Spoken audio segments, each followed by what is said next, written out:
امریکہ کے صدر Donald Trump کئی سال سے امن کا نوبل انعام حاصل کرنا چاہتے تھے اور اپنی جو گزشتہ صدارتی الیکشن کی مہم تھی اس میں انہوں نے اپنے آپ کو امن کا ایک بہت بڑا علمبردار جو ہے اس کے طور پہ پیش بھی کیا تھا.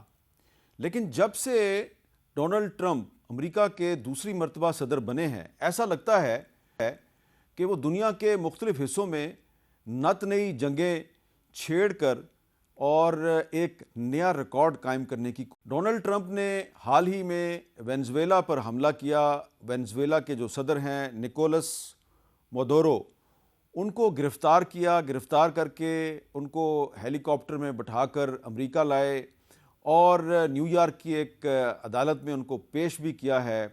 اور اس کے بعد ٹرمپ صاحب جو ہیں وہ یہ کہہ رہے ہیں کہ ہم نے وینزویلا پر جو حملہ کیا ہے اس کے بعد وینزویلا جو ہے وہ ہمارے کنٹرول میں ہے اور اس کے جو تیل کے ذخائر ہیں وہ بھی ہماری دسترس میں آ چکے ہیں. اور اس کے بعد پوری دنیا میں یہ بحث شروع ہو گئی ہے کہ وینزویلا کے بعد ٹرمپ کا اگلا ٹارگٹ کون سا ملک ہوگا. کیا اب وہ ایران پر حملہ کریں گے یا وہ کولمبیا پر حملہ کریں گے یا وہ میکسیکو پہ حملہ کریں گے یا وہ افغانستان پر حملہ کریں گے. اور ہم جو پاکستان میں بیٹھے ہوئے صحافی ہیں اور عام پاکستانی ہیں ہم اس سوچ میں غرق ہیں کہ وہ ڈونلڈ ٹرمپ جس کو ہم نے 2 مرتبہ امن کے نوبل انعام کے لیے ہم نے نامینیٹ کیا تھا وہ ڈونلڈ ٹرمپ جو ہے وہ اگر ایران پر حملہ کر دے گا یا افغانستان پر حملہ کر دے گا تو پھر پاکستان جو ہے اس کی پالیسی کیا ہونی چاہیے.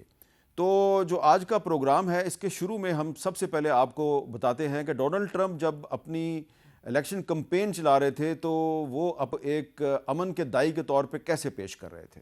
My proudest legacy will be that of a peacemaker and unifier. That's what I want to be, a peacemaker and a unifier. We will measure our success not only by the battles we win, but also by the wars that we end, and perhaps most importantly, the wars we never get into. تو Donald Trump بار بار اپنی election campaign میں یہی کہتے رہے کہ میں پیس maker کے طور پہ سامنے آؤں گا. اور انہوں نے ایک مرتبہ نہیں بلکہ درجنوں مرتبہ کہا کہ روس نے جو یوکرین پر حملہ کیا ہے یوکرین کے بہت سے علاقے پہ قبضہ کر لیا ہے میں اس قبضے کو بھی ختم کرواؤں گا. لیکن اس میں وہ کامیاب نہیں ہو سکے. اور اب جب کہ ڈونلڈ ٹرمپ نے خود وینزویلا کے صدر کو گرفتار کر لیا ہے تو ان میں اور روس کے صدر ولادیمیر پوٹن کے درمیان جو فرق ہے وہ بھی ختم ہوتا ہوا نظر آ رہا ہے. لیکن ہم آپ کو یاد دلائیں گے کہ ڈونلڈ ٹرمپ کو پاکستان کے وزیر اعظم شہباز شریف صاحب نے جب دوسری مرتبہ نوبل پیس پرائز کے لیے نامینیٹ کیا مصر کے شہر شرم الشیخ میں تو انہوں نے کیا فرمایا تھا.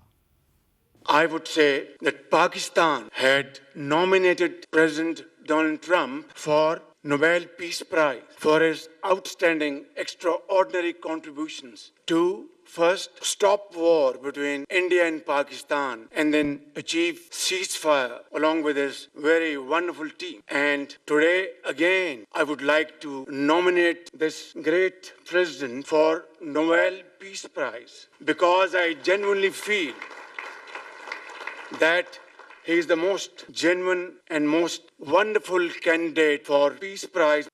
تو وزیر اعظم شہباز شریف صاحب نے بالکل درست کہا کہ ڈونلڈ ٹرمپ نے مئی 2025 میں پاکستان اور بھارت کے درمیان جو ایک جنگ ہوئی اس جنگ میں سیز فائر کروا کے جنوبی ایشیا میں کروڑوں افراد کو تباہی سے بچایا کیونکہ پاکستان اور بھارت دونوں ایٹمی ممالک ہیں اور اس میں کسی بھی وقت ایک ایٹمی جنگ بھی شروع ہو سکتی تھی.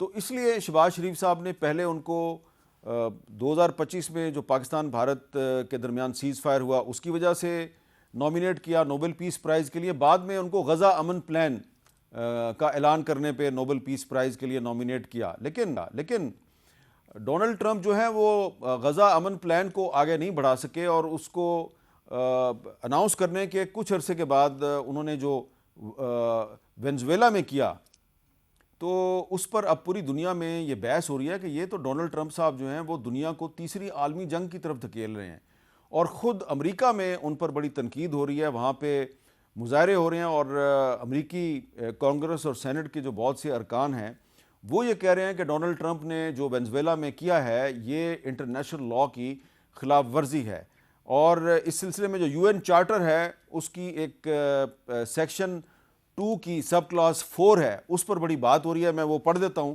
وہ کیا کہتی ہے۔ یہ جو آرٹیکل 2 ہے یو این چارٹر کا، اس کا سب کلاس 4 کہتا ہے all members shall refrain in their international relations from the threat or use of force against the territorial integrity or political independence of any state or in any other manner inconsistent with the purposes of the United Nations۔ اور ایک American senator ہیں برنی senders, انہوں نے بڑے کھلے الفاظ میں یہ کہا ہے کہ ڈونلڈ ٹرمپ نے جو وینزویلا میں کیا ہے یہ انٹرنیشنل لاء کی خلاف ورزی ہے۔ برنی سینڈرز کے الفاظ انہی کی زبانی سنیے۔ Donald Trump has once again shown his contempt for the Constitution and the rule of law.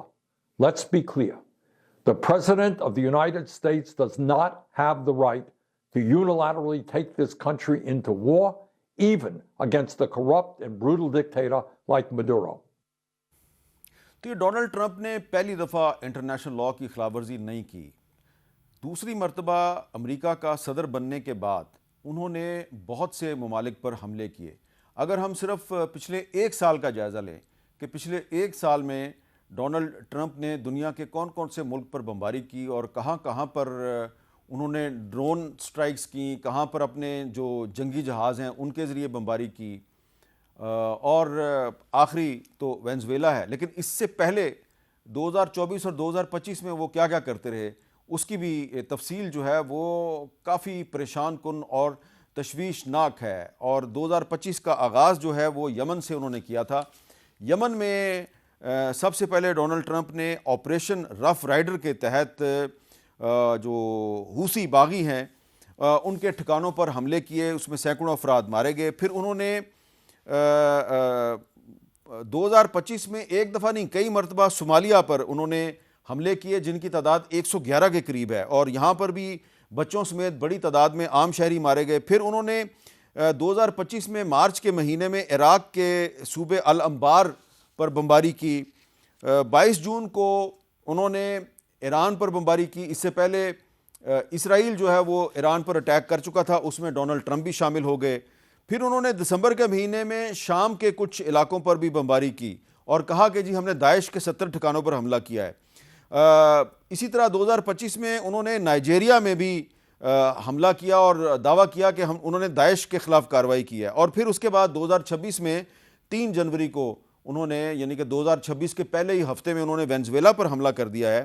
اور یہ جو وینزویلا پر حملہ ہے اس کے بارے میں یہ کہا جا رہا ہے کہ جی جو وینزویلا کے جو صدر ہیں نکولس مادورو وہ دراصل ڈرگ ٹریفکنگ میں ملوث ہیں اور وہ نارکو ٹیررزم نیٹ ورک سے ان کا تعلق ہے، لیکن یہ نہیں بتایا جا رہا کہ ڈونلڈ ٹرمپ کو ان پر یہ بھی اعتراض تھا کہ انہوں نے ایران کے ساتھ بہت قریبی تعلقات بنائے تھے، اور جو وینزویلا کے یہ صدر ہیں جن کو کہ ایک آپریشن کے ذریعے وینزویلا سے گرفتار کر کے امریکہ لایا گیا ہے، یہ 2-3 سال پہلے ایران کے دورے پر بھی گئے تھے اور ایران کی اعلیٰ قیادت کے ساتھ ان کی وہاں پر ملاقات بھی ہوئی تھی۔ اور اس سے پہلے بھی یہ جو وینزویلا کے صدر ہیں یہ 2015 میں بھی ایران کا دورہ کر چکے ہیں۔ اور امریکی میڈیا میں کچھ ایسی بھی رپورٹیں آئی ہیں کہ وینزویلا جو ہے اس نے ایران سے ڈرون طیارے بھی خریدے حال ہی میں، اور اس کے علاوہ وینزویلا میں ایران کو ایک نیول بیس بھی فراہم کی۔ تو یہ ساری باتیں جو ہیں یہ انٹرنیشنل میڈیا میں آ رہی ہیں، لیکن ڈونلڈ ٹرمپ نے اس کا ذکر نہیں کیا۔ اور عام تاثر یہ ہے کہ ڈونلڈ ٹرمپ جو ہیں وہ وینزویلا کیونکہ دنیا میں سب سے زیادہ تیل پیدا کرنے والا ملک ہے، تو اس لیے انہوں نے اس کے جو تیل کے ذخائر ہیں ان کی وجہ سے وینزویلا کو کنٹرول میں لینے کی کوشش کی ہے، لیکن فی الحال ایسا لگ رہا ہے کہ ان کی یہ کوشش جو ہے یہ کامیاب نہیں ہوئی۔